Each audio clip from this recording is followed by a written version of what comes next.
Floating City. A Welcome to Night Vale Fic by EHyde. Read by Susan Voigt. Truth is stranger than fiction, because we cannot invent what we cannot comprehend. Welcome to Night Vale.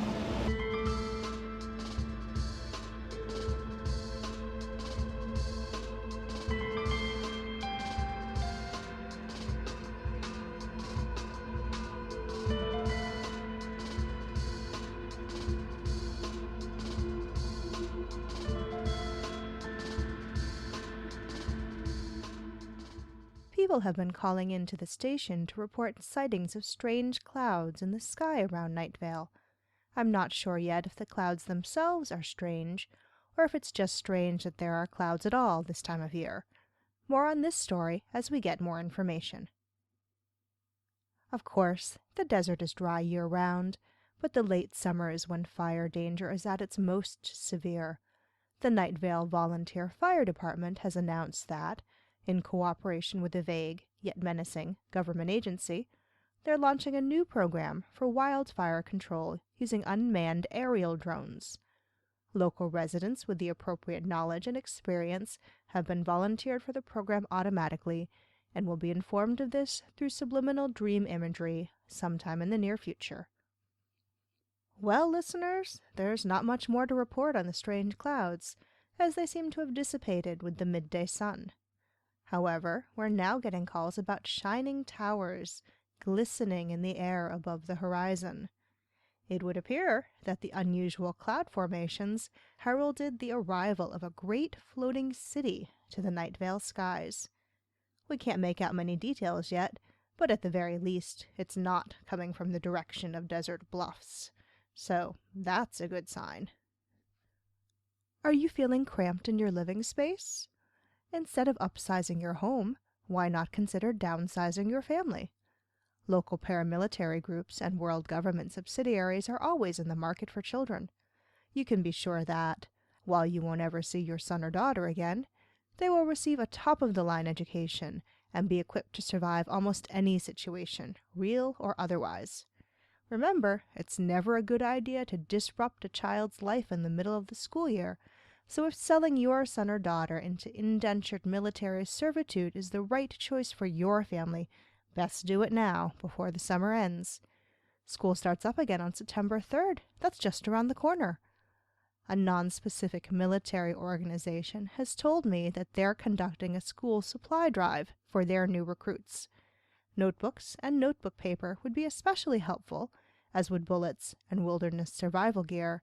But please keep in mind that all writing implements are absolutely illegal. It looks like they've built a new off-ramp on Interstate 800 heading north from Night Vale.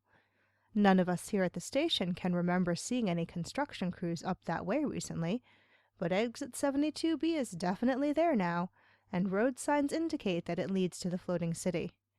We still have very little information about the city itself, so I've sent intern Devin up that way to investigate. His phone cut out just after he exited the freeway, but he called me back a few minutes later to tell me that the floating city is both beautiful and enormous and has an incredible view. He added that he's always wanted to visit a big city, and that while New York was first on his list, this is almost as good. Speaking of our interns, I've heard from intern Dana again.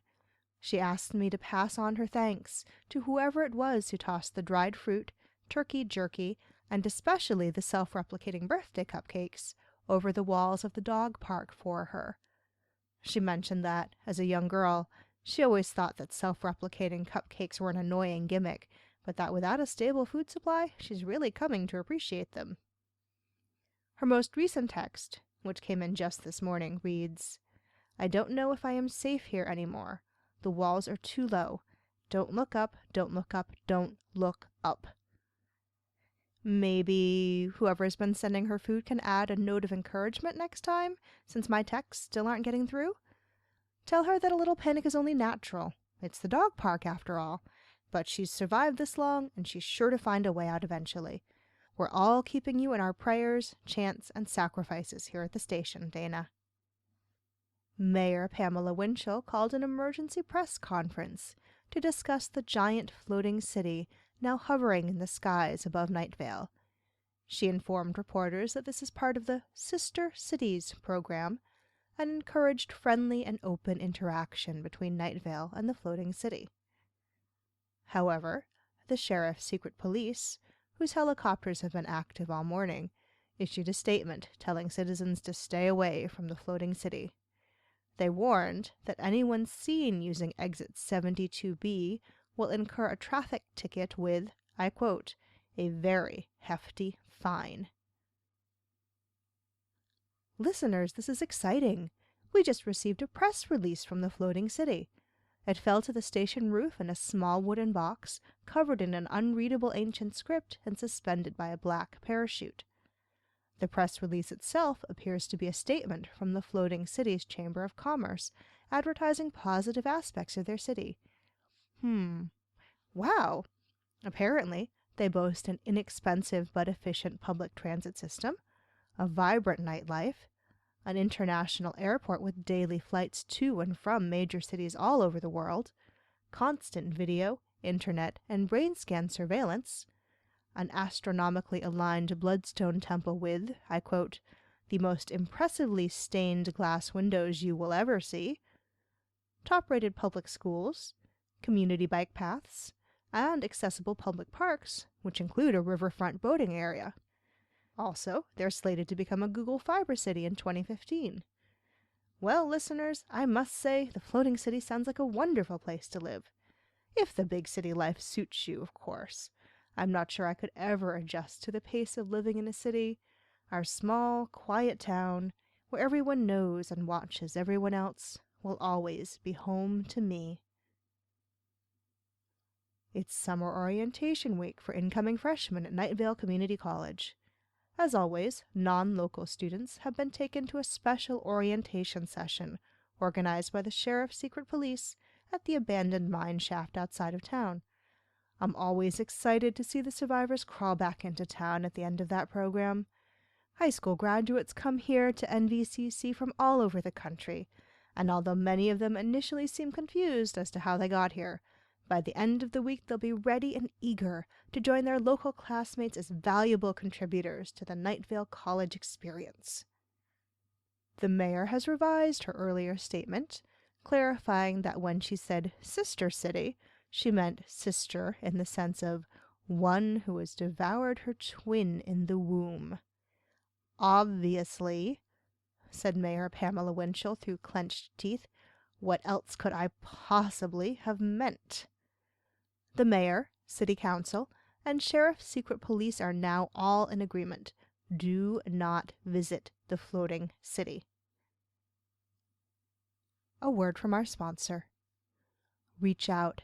It's so close you can almost touch it. Just open your arms to the possibility. No, you missed. Now it's shattered on the ground in 1,000 pieces, and you will never be able to fix this, never repair the damage, never pay for what you, through your negligence, have destroyed. Your life as you knew it is over, and a smiling woman in a sterile white apron is coming to take you away because you made the wrong choice once, and she cannot help you now. Progressive. Name your price. Carlos called during the break just now. He's been investigating the floating city from his laboratory, and he told me that his scientific equipment can't detect anything solid in the sky above Night Vale, but that, after that business with the house that didn't exist, he's not ruling out the possibility of there being something up there anyway.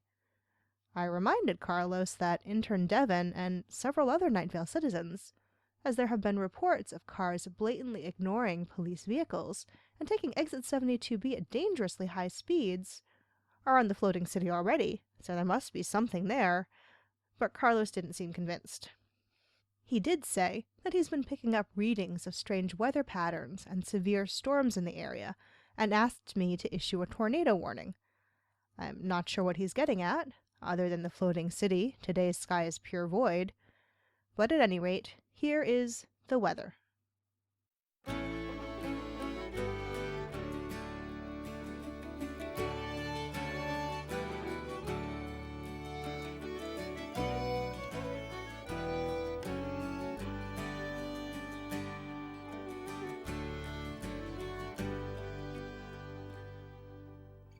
two sisters have come to declare all the wind and rain.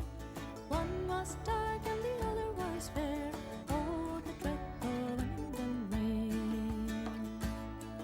And they both had the love of the miller's son. Oh, the wind and rain.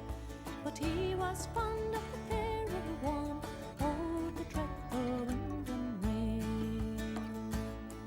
So she pushed her into the river to drown. Oh, the wind and rain. And watched her as she floated down. Oh, the dreadful wind and rain.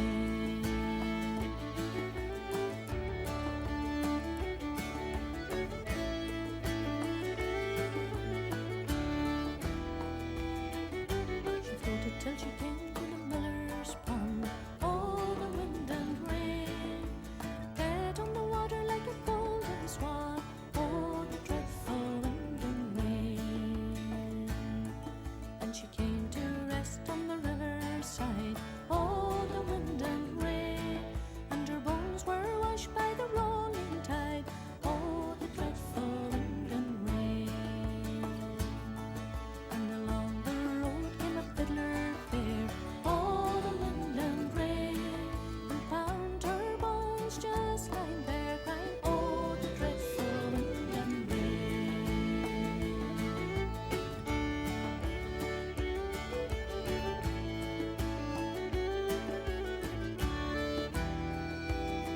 So he made a fiddle bag of her long finger bone.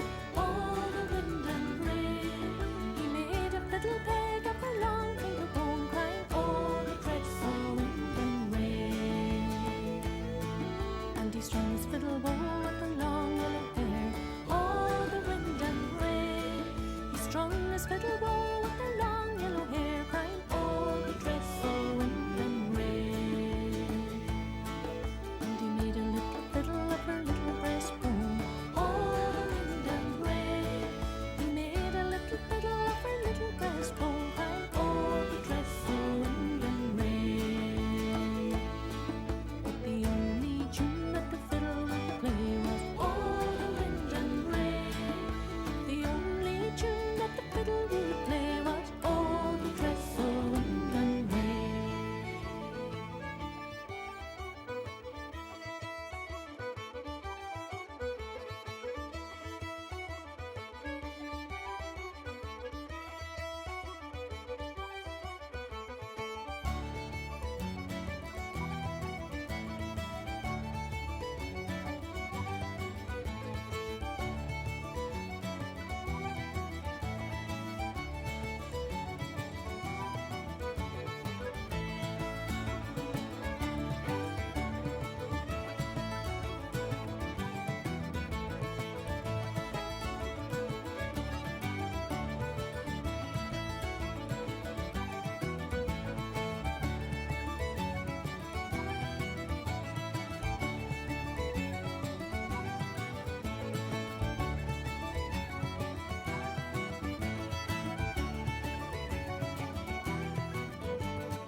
The sheriff's secret police have put up a roadblock at exit 72B, preventing any further attempts on the part of Night Vale citizens to visit the floating city. Clouds have begun to reform around the floating city, but this time they are dark and slightly red in color. The sheriff's secret police reported that the clouds showed up about 15 minutes after it became clear that no more cars would be taking the new off-ramp. No one has yet located an on-ramp coming from the floating city. Freeway exits with no re-entry are so annoying, aren't they, listeners? They can really add an extra hassle to road trips. I think the sheriff's secret police have the right of it. If there's not a way back on the interstate, the off-ramp won't do anyone any good. Here at the station, we can no longer see the floating city at all behind the clouds, but it is raining down a damp, sticky ash upon our town. At first, we feared that the ash was wet with blood, but Carlos has reassured me that it's something else entirely, though he has no idea what the dark fluid actually is.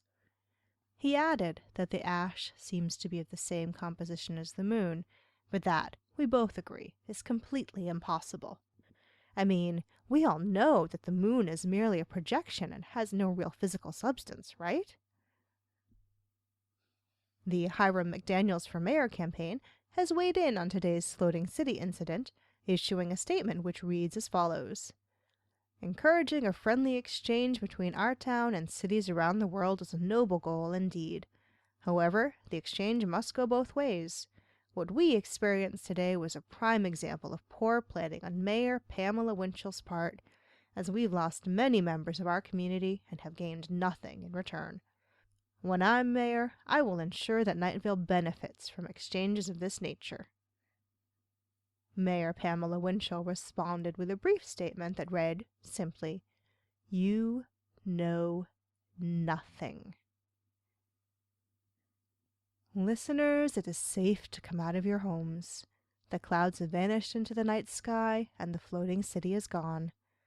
Unfortunately, the Nightvale citizens who drove to the floating city, including intern Devon, are gone as well, with, it would seem, very little chance of ever returning to us. My condolences go out to the family of Devon and to everyone else in Nightvale who lost a friend or loved one today, though an anonymous source just pointed out to me that most of the cars that took exit 72B appeared to contain complete family units. Well, that is some small relief. On a personal note, I didn't get to know Devon very well in the brief time we knew each other, but I always had a feeling that he was meant for more than small-town life. I'm excited for him, and for the opportunities he'll have on the floating city. It really did sound like a great place to live, didn't it? For the rest of us, safe here in our cozy town, good night, Nightvale, good night. Welcome to Nightvale is a production of Commonplace Books. It is written by Joseph Fink and Jeffrey Craner, and produced by Joseph Fink. The voice of Nightvale is Cecil Baldwin. I am not Cecil Baldwin, and EHyde is neither Joseph Fink nor Jeffrey Craner. This story and podfic are not-for-profit transformative works made out of love and affection. Original music by Disparition. All of it can be found at disparition.info or disparition.bandcamp.com. Today's weather was The Wind and Rain by Altan. Find out more at altan.ie, or find links to buy the song, as well as to leave feedback to the author or reader, at susan-voigt.dreamwith.org, or by searching for this story at ao3.org. Check out welcometonightvale.com for more information on the show, as well as all sorts of cool Nightvale stuff you can own. And while you're there, consider clicking the donate link. That'd be cool of you. Today's proverb: where we're going, we don't need roads. All roads lead to Rome, and we're going to London.